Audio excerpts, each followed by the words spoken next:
Daily Bible reading, 1 Corinthians chapter 12. But brothers, I do not want you to go on being ignorant about the things of the Spirit. You know that when you were pagans, no matter how you felt you were being led astray to idols, which can't speak at all. Therefore, I want to make it clear to you that no one speaking by the Spirit of God ever says, Yeshua is cursed, and no one can say, Yeshua is Lord, except by the Ruach HaKodesh. Now there are different kinds of gifts, but the same Spirit gives them. Also, there are different ways of serving, but it is the same Lord being served. And there are different modes of working, but it is the same God working them all in everyone. Moreover, to each person is given the particular manifestation of the Spirit that will be for the common good. To one, through the Spirit, is given a word of wisdom. To another, a word of knowledge, in accordance with the same Spirit. To another, faith, by the same Spirit. And to another, gifts of healing, by the one Spirit. To another, the working of miracles. To another, prophecy. To another, the ability to judge between spirits. To another, the ability to speak in different kinds of tongues. And to yet another, the ability to interpret tongues. One and the same Spirit is at work in all these things, distributing to each person as he chooses. For just as the body is one but has many parts, and all the parts of the body, though many, constitute one body, so it is with the Messiah. For it was by one Spirit that we were all immersed into one body,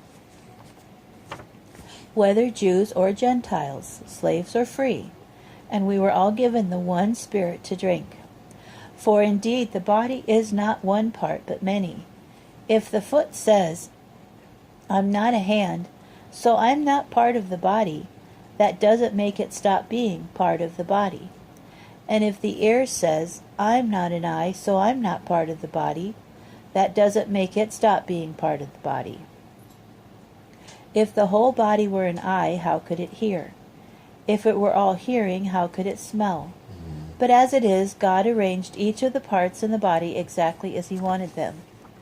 Now if they were all just one part, where would the body be? But as it is, there are indeed many parts, yet just one body. So the eye cannot say to the hand, I don't need you, or the head to the feet, I don't need you. On the contrary, the parts of the body that seem to be less important turn out to be all the more necessary. And upon body parts which we consider less dignified, we bestow greater dignity. And the parts that aren't attractive are the ones we make as attractive as we can, while our attractive parts have no need for such treatment. Indeed, God has put the body together in such a way that He gives greater dignity to the parts that lack it, so that there will be no disagreements within the body, but rather all the parts will be equally concerned for all the others. Thus, if one part suffers, all the parts suffer with it, and if one part is honored, all the parts share its happiness. Now you together constitute the body of the Messiah, and individually you are parts of it, and God has placed in the Messianic community first emissaries, second prophets, third teachers, then those who work miracles, then those with gifts of healing, those with ability to help, those skilled in administration, and those who speak in various tongues. Not all are emissaries, are they?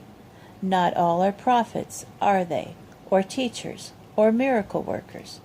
Not all have gifts of healing, not all speak in tongues, not all interpret, do they? Eagerly seek the better gifts. But now I will show you the best way of all.